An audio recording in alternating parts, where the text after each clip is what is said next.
दोस्तों, आज की वीडियो में हम आपको रमजान के हवाले से एक ऐसा करिश्मा बताने जा रहे हैं जिसको सुनकर यकीनन आप हैरान रह जाएंगे और सोचेंगे कि वाह, क्या रमजान का करिश्मा है। अल्लाह की शान कितनी बड़ी है। तो दोस्तों, माह रमजान को मुबारक महीना मानने वाले इस वीडियो को एक लाइक जरूर करें और चैनल को भी सब्सक्राइब जरूर करें। प्यारे दोस्तों, रमजान की आमद पर हर तरफ अल्लाह का नूर बरसने लगता है, हर तरफ अल्लाह की रहमत बरसने लगती है। ये वो महीना है जिसमें अल्लाह तबारक व ताला बड़ा अता करता है। एक छोटी सी भी नेकी आपकी निजात का जरिया बन सकती है।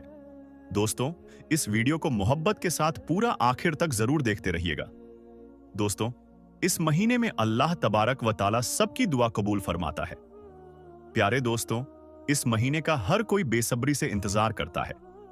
मुसलमानों के अंदर एक अजीब सी खुशी नजर आती है। हर तरफ रौनक ही रौनक हो जाती है। दोस्तों, एक 7 साल का छोटा बच्चा था जो जुमे की नमाज पढ़ने के लिए मस्जिद में गया। जुमे की नमाज के बाद इमाम साहब रमजान और रोजे की फजीलत बयान कर रहे थे। ये बच्चा भी रमजान और रोजे की फजीलत को बड़ी तवज्जो से सुन रहा था और उसके दिल में भी ख्वाहिश पैदा हो गई कि वो भी रोजे रखेगा, वो भी सहरी करेगा, वो भी इफ्तारी करेगा, वो भी अल्लाह की हम्दो सना बयान करेगा। प्यारे दोस्तों, अभी ये बच्चा सिर्फ 7 साल का है। आप उसके अंदर का जज्बा देखें, रमजान और रोजे की मोहब्बत देखें। और यही हाल और यही जज्बा रमजान शरीफ में तमाम बच्चों का होता है। प्यारे दोस्तों, वो बच्चा ये बयान सुनने के बाद अपने घर जाकर अपनी अम्मी से कहता है कि मुझे भी रोजा रखना है, मुझे भी सहरी में उठा देना। लेकिन मां जानती थी कि अभी मेरा बच्चा बहुत छोटा है, अभी वो इस लायक नहीं कि वो रोजा रख सके। लेकिन वो बच्चा था, वो बार बार जिद किए जा रहा था कि मुझे रोजा रखना है, अल्लाह की इबादत करनी है। और जैसे ही रात हुई वो फौरन सो गया। लेकिन सहरी का जब वक्त हुआ तो बच्चा न उठ सका और बच्चे की मां ने उसे नहीं उठाया। मां ने सहरी की नमाज पढ़ी और कुरान पाक की तिलावत में लग गई। जब सुबह हुई, जैसे ही सूरज की रोशनी उस बच्चे के मुंह पर पड़ी तो वो उठ गया और उठते ही ये बात कहने लगा, मां, तुमने मुझे सहरी के वक्त क्यों नहीं उठाया। और इसी बात को लेकर वो बहुत ज्यादा रोने लगा और कहने लगा कि मेरी आरजू थी, मेरी तमन्ना थी कि मैं भी रोजा रखूंगा, लेकिन मां, आपने मुझे नहीं उठाया, मुझे क्यों नहीं उठाया। और वो बच्चा रोने लगा। उसकी मां ने उसे समझाया कि बेटा, अभी तू रोजा रखने के लायक नहीं है, अभी तू बर्दाश्त नहीं कर पाएगा। लेकिन वो बच्चा अपनी जिद पकड़े रहा और ऐसे ही पूरा दिन गुजर गया। फिर जब रात हुई तो वो बच्चा ये जानता था कि अगर आज रात सो गया तो फिर से नहीं उठ पाएगा। इसलिए वो बच्चा रोजे की हसरत में रात भर जरा भी नहीं सोया। फिर जब सहरी का वक्त हुआ तो उसने भी सहरी कर ली और रोजा रख लिया। आज वो बच्चा बहुत खुश था, आज उसने रोजा रख लिया है। प्यारे दोस्तों, फिर जैसे ही सुबह हुई, सूरज निकलने लगा तो मां बेचैन हो गई, क्योंकि वो जानती थी कि मेरा बेटा ये बर्दाश्त नहीं कर पाएगा। वो किचन में गई और जल्दी जल्दी खाना बनाया और दोपहर के वक्त अपने बेटे से कहा कि कुछ तो खा ले। मेरे बेटे, दोपहर हो गई है, तेरी ये हालत मुझसे नहीं देखी जाती है। बच्चे ने कहा कि रोजा तोड़ना गुनाह है। तब मां बोली कि मेरे बेटे, तेरा गुनाह मैं अपने सर ले लूंगी, कुछ तो खा ले। मेरे बेटे, दोपहर हो गई है। बेटे ने कहा कि मां, मैंने सुना है कि जन्नत में हर रोजेदार जाएगा और हश्र के दिन जलवाए परवरदिगार पाएगा। मां, मैं अपना रोजा नहीं तोड़ूंगा। लेकिन वो मां थी, मां आखिर मां होती है। वो बार बार कहे जा रही थी कि मेरे बेटे, तेरा गुनाह मैं अपने सर ले लूंगी, तू रोजा तोड़ दे, तू कुछ खा ले, तू रोजा बर्दाश्त नहीं कर पा रहा है। लेकिन जो बेटा था वो किसी भी हाल में नहीं माना। वक्त गुजरता गया और फिर जब असर का वक्त आया तो बेटे की हालत बहुत ज्यादा खराब हो गई, यानी कि उसकी तबीयत इस कदर खराब हो गई कि उसका गला सूख गया। हत्ता कि ये हुआ कि भूख और प्यास की वजह से उसकी जान निकल गई और वो बच्चा इंतकाल कर गया। ये देखकर उसकी मां बहुत रोई, बहुत पछताई। इतने में मगरिब का वक्त हो गया। जैसे ही इफ्तारी का वक्त आया, उसने रोजा खोला और वो रोजा खोलती जाती और रोती जाती। फिर उसने मुसल्ला बिछाया और मगरिब की नमाज अदा की और नमाज अदा करने के बाद हाथ उठाकर वो दुआ करने लगी, या अल्लाह, मेरा बेटा चला गया, अब मैं क्या करूं, मेरी तो सारी कमाई लुट गई, अब मैं क्या करूं, मैं कैसे जीऊंगी। वो दुआ मांग रही थी कि इतने में उसके दरवाजे पर एक फकीर आ गया। उसने कहा कि घर में कोई है? मैं रोजेदार हूं, मुझे कुछ खाने को दे दो। जब उस औरत ने उस फकीर की आवाज सुनी तो उसने जो कुछ बनाया हुआ था सब उस फकीर को दे दिया। जब वो फकीर को देने गई तो उसकी आंखों में आंसू थे। उस फकीर ने कहा कि तुझे क्या हुआ है? तो उस औरत ने बताया कि मेरा 7 साल का बेटा था, उसने जिद करके रोजा रख लिया और भूख की वजह से असर के वक्त उसकी जान निकल गई। दोस्तों, फिर वो फकीर घर के अंदर आया और उस बेटे के सिरहाने खड़ा होकर बोला, उठ खुदा का नाम लेकर ऐ नन्हे रोजेदार।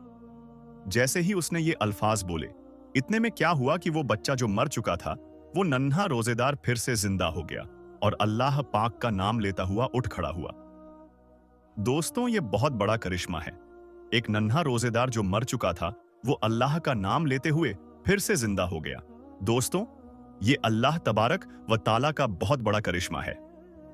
ये माह रमजान मुबारक का करिश्मा है कि एक मुर्दा बच्चा फिर से जिंदा हो गया। अल्लाहू अकबर।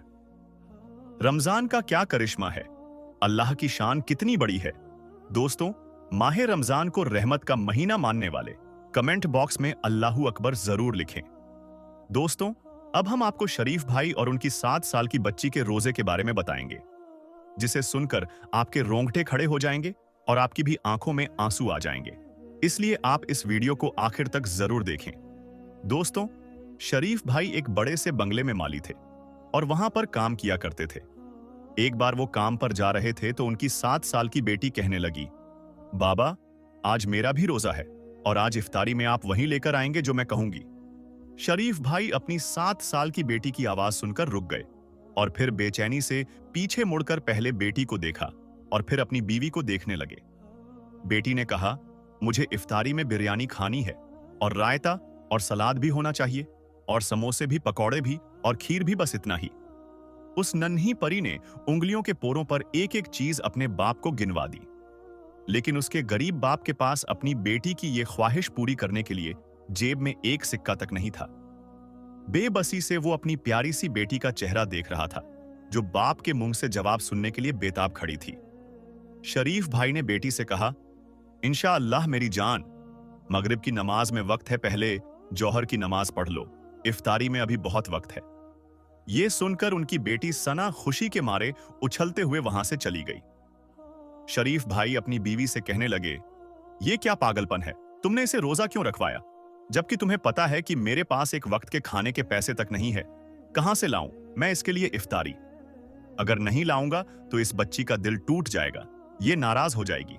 ये सुनकर बीवी ने कहा, हां तो क्या फर्क पड़ता है उसका, रोजा रखने या ना अपने से, सारा दिन इस बच्ची का रोजा ही तो होता है। मालिक साहब के घर से सड़े हुए फल लेकर खा ली तो ठीक है, नहीं तो ये पूरा दिन भूखा गुजार देती है, या फिर 10 रुपए का एक बिस्किट का पैकेट दे देती हूं। इससे बेहतर तो मुझे यही लगा कि ये रोजा रख ले, कम से कम बार बार मुझसे खाना तो नहीं मांगेगी। ये कहकर बीवी रोने लग गई तो शरीफ भाई कहने लगे, मैं मानता हूं, मगर मैं क्या करूं, यहां इन मालिकों की गुलामी से कहां जाएंगे। यहां काम करते हैं तो सर छुपाने को छत और एक वक्त की रोटी मिलती है, वरना बाहर किराए के घरों में जाओगी तो एक वक्त की रोटी के लिए पैसे कमाओगी या फिर घर के किराए के लिए पैसे कमाओगी। इसके बाद शरीफ भाई ने कहा, अच्छा अब रोना बंद कर दो, छोड़ो इस पूरी दुनिया को, हमारे लिए सिर्फ और सिर्फ हमारा रब ही काफी है। जो इन लोगों को इतना मालों दौलत दे सकता है, वो परवरदिगार हमें भी 2 वक्त की रोटी दे सकता है। यह सुनकर उसकी बीवी आंसू पोंछते हुए कहने लगी, शरीफ, आपकी यही बात मेरे दिल को सुकून पहुंचा देती है। शरीफ भाई ने कहा, ठीक है, मैं जाता हूं और शाम को मालकिन से कुछ पैसे मांग लूंगा। उन्होंने दे दिए तो अपनी गुड़िया के लिए इफ्तारी में उसकी मनपसंद चीजें ले आऊंगा। ये कहकर वो चले गए। असर की नमाज पढ़ने के बाद शरीफ भाई सीधा अपनी मालकिन के पास आए, जो बड़ी सी एलईडी पर कोई शो देख रही थी। शरीफ भाई को देखते ही मालकिन शुरू हो गई और कहने लगी, क्या सारा काम हो गया? बाकी हालत चंद दिन पहले मैंने देखी थी, बहुत बुरी थी, मगर मैं आज देखकर आई हूं, कुछ बेहतरी नजर आई है। कामचोरी के बजाय मेहनत किया करो, नहीं तो और भी लोग हैं, मैं किसी और को रख लूंगी। तो शरीफ भाई कहने लगे, नहीं नहीं, मैं बहुत मेहनत कर रहा हूं, खुदारा ऐसा मत करो। शरीफ भाई तो वहां से निकल जाने सुनकर भी कांप जाते थे कि इस घर की चारदीवारी से निकलकर कहां जाऊंगा। वो सर झुकाए खड़े हुए थे। तो मालकिन कहने लगी, अब जाओ यहां से, मुंह उठाकर क्यों खड़े हो गए। तो शरीफ भाई कहने लगे, बेगम साहिबा, वो आज मेरी बेटी सन्ना का रोजा है। आपको तो पता है मैं और मेरी बीवी तो आपकी तरफ से मिलने वाली इफ्तार से रोजा खोल लेते हैं, मगर वो बच्ची है, पहले रोजे की खुशी में उसने मुझसे कुछ पर फरमाइशें की हैं। उसे इफ्तार में उसकी मनपसंद की चीजें चाहिए, मगर बेगम साहिबा मेरे पास जेब में 1 रुपए तक नहीं है, इसलिए आप मेहरबानी करके मुझे आज कुछ पैसे दे दो तो मैं अपनी बेटी के लिए। अभी उन्होंने इतना ही कहा था कि इतने में मालकिन उनकी बात को बीच में काटते हुए कहने लगी, तुम एक काम क्यों नहीं करते कि तुम यहां आकर हमारे बंगले में रहने लगो और हम तुम्हारी जगह सारे काम भी कर दिया करेंगे, और जो एक कमरा तुम्हें रहने के लिए दिया है वहां हम रह लेंगे। अब की बार मालकिन के लहजे में बदतमीजी का भी असर था। वो कहने लगी, जब देखो इस काम के लिए पैसे चाहिए, उस काम के लिए पैसे चाहिए। अगर बेटी की गिरफ्तारी के लिए तुम्हारे पास पैसे नहीं थे तो उसे रोजा क्यों रखवाया। अभी उसे पानी पिलवाकर रोजा खुलवा दो, मगर बेटी का रोजा रखवाकर हम पर एहसान मत करो। उस दिन पैसे दिए थे तुम्हारी बेटी के इलाज के लिए, अब और उम्मीद मत रखो और जाओ यहां से। शरीफ भाई आंखों में नमी लिए बाहर आ गए, जबकि मालकिन गुस्से से सर झिड़कती हुई वापस सोफे पर जाकर बैठ गई और शो देखने लगी। शरीफ भाई वहां से आने के बाद बेहद उदास थे, लेकिन उन्होंने अपनी बेटी को प्यार से समझाने की कोशिश की।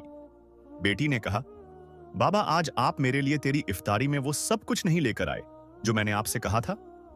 तो शरीफ भाई ने कहा, मेरी बेटी हम सादगी से इफ्तारी करेंगे, जैसे कि हमारे प्यारे नबी हजरत मोहम्मद मुस्तफा सल्लल्लाहु अलैहि वसल्लम किया करते थे। प्यारे नबी पाक हजरत मोहम्मद मुस्तफा सल्लल्लाहु अलैहि वसल्लम का नाम सुनते ही बेटी की आंखें खुशी और तजस्सुस से चमक उठी। वो बोली, बाबा क्या सच में हमारे प्यारे नबी पाक सल्लल्लाहु अलैहि वसल्लम सादगी से इफ्तारी करते थे, और वो क्या क्या खाते थे इफ्तार में। बेटी के चेहरे की चमक देखकर मां भी मुस्कुराने लगी। शरीफ भाई ने अपनी बेटी से कहा, जी मेरी बेटी, हमारे प्यारे नबी हजरत मोहम्मद मुस्तफा सल्लल्लाहु अलैहि वसल्लम बिल्कुल सादगी के साथ शहरी और इफ्तारी करते थे। खाने में उनकी पसंदीदा चीज खजूर थी, और इसके अलावा उनको जो भी मिल जाता अल्लाह का लाखों शुक्र अदा करते हुए बाखुशी खा लेते थे। बल्कि कई बार तो हमारे प्यारे नबी सल्लल्लाहु अलैहि वसल्लम इफ्तारी में सिर्फ खजूरें खा लेते, और कई बार भूखे रह जाते, लेकिन कभी नाशुक्री नहीं करते, बल्कि अल्लाह के शुक्रगुजार रहते। बाप की बातें सुनते हुए बेटी सना मुस्कुरा रही थी। वो कहने लगी, ठीक है बाबा, मैं भी आज सादगी के साथ रोजा खोलूंगी और अल्लाह पाक का शुक्र अदा करूंगी। शरीफ भाई ने उसकी बात सुनते हुए गहरा सांस लिया और झुककर अपनी लाडली बेटी का माथा चूमा। दोस्तों, शरीफ भाई ने अपनी बेटी को समझा दिया कि हम सादगी से इफ्तार करेंगे, और बेटी मान गई। शरीफ भाई की बीवी, जिनका नाम सलमा था, वो भी ये सब कुछ सुनकर मुस्कुराने लगी और उठ खड़ी हुई, क्योंकि उन्हें घर की मालकिन के साथ इफ्तारी तैयार करने में मदद करनी थी। सलमा ने मालकिन से कहा, बेगम साहिबा आज बहुत गर्मी है, लाएं मुझे दे दे, मैं खाना बना देती हूं। तो मालकिन, जो उस वक्त गर्मी में किचन के चूल्हे के सामने खड़ी थी और बिरयानी बना रही थी, वो कहने लगी, नहीं मैं खुद कर लूंगी, बड़ी मेहरबानी तुम्हारी। दरअसल तुमसे पहले जो मेरी काम वाली थी, मैं भी खाना उससे बनवा लिया करती थी, मगर फिर कुछ वक्त के बाद उसने किचन में चोरी करना शुरू कर दी। कभी सालन चुराकर डिब्बे में भरकर ले जाती, तो कभी फ्रिज से गोश्त वगैरह चुरा लेती थी, और कभी मसालों के डिब्बों से मसाले चुराकर ले जाती थी। बस मैंने फिर उसे काम से निकाल दिया, और उस दिन के बाद मैं किसी पर भरोसा नहीं करती, खाना खुद ही बनाती हूं। सलमा उसकी बात अच्छे से समझ गई और उसे उसके हाल पर छोड़ती हुई वहां से निकल आई। बिरयानी बनाते बनाते अचानक मालकिन का मोबाइल बजा, और वो जो बिरयानी को दम पर रखने वाली थी, उसे वैसा का वैसा छोड़कर मोबाइल पर बात करते हुए किचन से बाहर निकल आई और यहां से वहां टहलते हुए बात करने लगी, और इस बात से अनजान हो गई कि किचन में चूल्हे पर रखी बिरयानी की डेगची में छत से छिपकली गिर चुकी थी। फोन पर बात करने के बाद वो वापस किचन में आई और मोबाइल पर नजरें टिकाए बहन का नंबर मिलाते हुए डेगची में चमचा घुमाने लगी और मिक्स करने लगी। वो इस बात से अनजान थी कि छिपकली का जहर पूरे खाने में मिल चुका है। मगरिब की अजान होने वाली थी और वो मालकिन, उसका शौहर और उसकी बेटी नैना सब इफ्तारी करने में मशगूल हो गए, जबकि शरीफ भाई और उनकी बीवी और बेटी किचन में बैठे उनके खाना खत्म करने का इंतजार करने लगे, क्योंकि उनसे बचा खुचा खाना ही इनको मिलता था। इतने में मालकिन का शौहर कहने लगा कि इनको यानी शरीफ के घर वालों को अंदर से बुलाकर खाना निकाल कर दे दो, आज उस बच्ची का भी रोजा है। तो मालकिन ने कहा, आपको कितनी बार कहा है मेरे मामलात में दखलंदाजी मत करो। मुझे अच्छे से पता है कि इन नौकरों को कैसे उनकी हद में रखना है। अगर आज उनके साथ अच्छाई करूंगी तो कल को ये सर पर बैठकर नाचेंगे। मुझे अच्छे से पता है, आप खामोशी के साथ अपना खाना खाएं। ये सुनकर उसके शौहर ने अफसोस में सर हिलाया। इतने में बेटी नैना जो बिरयानी खा रही थी, वो कहने लगी, आज तो मम्मा का सारी बिरयानी खाने का इरादा है। ये सुनकर मालकिन ने अपनी बेटी की तरफ देखा, जो पूरी प्लेट बिरयानी खा चुकी थी। तो मालकिन ने कहा, सलमा अंदर से और बिरयानी लेकर आओ मेरी जान के लिए। मालकिन की आवाज पर सलमा ने जैसे ही डेगची का ढक्कन खोलकर उसे चमचे से हिलाया तो उसकी आंखें फटी की फटी रह गईं कि डेगची के अंदर एक छिपकली मरी हुई पड़ी थी। वो उसका ढक्कन जमीन पर फेंकती हुई बाहर निकल आई। बाहर आकर देखा तो मालकिन की बेटी नैना अपने गले को दोनों हाथों से पकड़े हुए अम्मा को पुकार रही थी और उसके मुंह से झाग निकल रहे थे। ये देखकर मालकिन अपनी बेटी से कह रही थी, नैना, नैना, मेरी बच्ची क्या हुआ है? तमाम नौकर जमा हो गए। सलमा ने कहा, बेगम साहिबा, बेगम साहिबा, बिरयानी की डेगची में छिपकली मरी हुई है। सलमा की बात सुनकर उन्हें ऐसा लगा जैसे उनके पैरों के तले से जमीन निकल गई है। मालकिन के शौहर ने वक्त को खराब किए बगैर अपनी बेटी को गोद में उठाया और वो सब उसे अस्पताल की तरफ लेकर भागे, जहां नैना का मैदावास किया गया। डॉक्टर्स का कहना था कि उसकी हालत अभी भी खतरे में है। रोते रोते 2 बार मालकिन बेहोश हो चुकी थी, जिसे सलमा संभाल रही थी। नैना के कमरे के बाहर 7 साल की बच्ची सना बैठी हुई थी और उसकी सेहत के लिए अल्लाह से दुआ मांग रही थी, जबकि शरीफ भाई मालकिन के शौहर के साथ भाग दौड़ करने में लगे हुए थे। मालकिन ने डॉक्टर से कहा, डॉक्टर, मेरी बेटी कैसी है? तो डॉक्टर बोला, सच बोलूं तो जब आप लोग इस बच्ची को यहां लेकर आए थे तो उसकी हालत को देखते हुए उसका बचना मुश्किल लग रहा था, लेकिन पता नहीं कैसे वो खतरे से बाहर है, बहुत मुबारक हो। यह कहकर डॉक्टर वहां से चला गया, जबकि मालकिन सिसक सिसक कर रोते हुए सजदे में गिर पड़ी। तो उसका शौहर कहने लगा, आज कैसे तुम्हें अपनी बेटी की तकलीफ महसूस हो रही है? देखा ना, औलाद की तकलीफ कैसे इंसान को बेबस बना देती है। मगर तुम्हें क्या? तुम्हें तो सिर्फ अपनी बेटी की तकलीफ महसूस होती है। इस बच्ची को देखो जो कमरे के बाहर बैठी सूखे लबों के साथ बिना इफ्तारी किए तुम्हारी बेटी के लिए दुआ मांग रही है। ये वही बच्ची है जिसके बाप ने आज इफ्तारी के लिए तुमसे पैसे मांगे थे। ये वही बच्ची है जो तुम्हारी इफ्तारी का इंतजार कर रही थी ताकि तुम्हारा पेट भरने के बाद वो अपनी भूख को मिटा सके। लेकिन तुम्हें क्या? तुम्हें खुदा का खौफ बिल्कुल नहीं आता इन पर ऐसा जुल्म करते हुए? जैसी तकलीफ आज तुम्हें हुई है, ऐसी ही तकलीफ आज शरीफ भाई और सलमा भाभी को अपनी बेटी को भूखा बैठे देखकर हुई होगी। जब तुम अल्लाह के बंदों पर रहम करोगी तो अल्लाह भी तुम पर रहम करेगा। अल्लाह के बंदों को तकलीफ पहुंचाओगी तो खुद भी तकलीफ सहने के लिए तैयार रहना। मुझे लगता है कि शायद अल्लाह ने इस बच्ची की दुआ सुन ली है, जो रात के इस पहर भी बिना रोजा खोले भूखी प्यासी अपने रब से तुम्हारी बेटी के लिए दुआएं मांग रही है। मालकिन जमीन पर सख्ते की हालत में बैठी रही, उसका दिमाग सुन हो चुका था, जबकि ये सब बातें बहती हुई आंखों के साथ रोते हुए दीवार से टेक लगाएं शरीफ भाई और उनकी बीवी सलमा भी सुन रहे थे। 15 मिनट सख्ते की अंदाज में बैठने के बाद वो वहां से उठी और बेजान होते हुए कदमों को घसीटते हुए 7 साल की सना के पास आई, जो कमरे के बाहर दोनों हाथ दुआ के लिए उठाए बैठी थी और कह रही थी, नैना ठीक हो जाएगी। ये सुनकर मालकिन कहने लगी, बेटी मुझे माफ कर दो, मैं बहुत जालिम हूं, मेरे किए गए हर जुल्म के लिए मुझे माफ कर दो। सना को अचानक सीने से लगाते हुए मालकिन एक बार फिर से रो पड़ी। तो सलमा कहने लगी, नहीं बेगम साहिबा जी, आप क्या कह रही हैं? आपको माफी मांगने की कोई जरूरत नहीं है। इतनी देर में मालकिन का शौहर भी वहां पहुंच गया और कहने लगा, ये देखो सना बेटी, मैं आपके लिए क्या लेकर आया हूं। सना की आंखों में चमक आ गई और वो कहने लगी, क्या है अंकल इसमें? तो उसने कहा, इसमें इफ्तारी है। ये देखो, बिरयानी, शरबत, खीर, पकौड़े, समोसे, सब कुछ है। अपने सामने पड़ी इतनी ज्यादा चीजों को देखकर सना की भूख चमक उठी। वो मालकिन की तरफ देखकर कहने लगी, ये सब मेरे लिए है? तो मालकिन ने कहा, हाँ मेरी जान, ये सब आपके लिए है। अब आपको खाने से कोई मना नहीं करेगा। आपको इनमें से जो खाना है आप खा सकती हो। सन्ना ने कहा, अम्मी बाबा, आपने भी तो इफ्तारी नहीं की है, आप दोनों भी आ जाएं, हम सब मिलकर खाएंगे। इसके बाद मालकिन और उसका शौहर और सना और उसके अम्मी बाबा सब साथ में बैठकर खाना खाने लगे। तो दोस्तों, आज की इस वीडियो में बस इतना ही। हम मिलेंगे आपको अगली वीडियो में। तब तक के लिए अल्लाह हाफिज।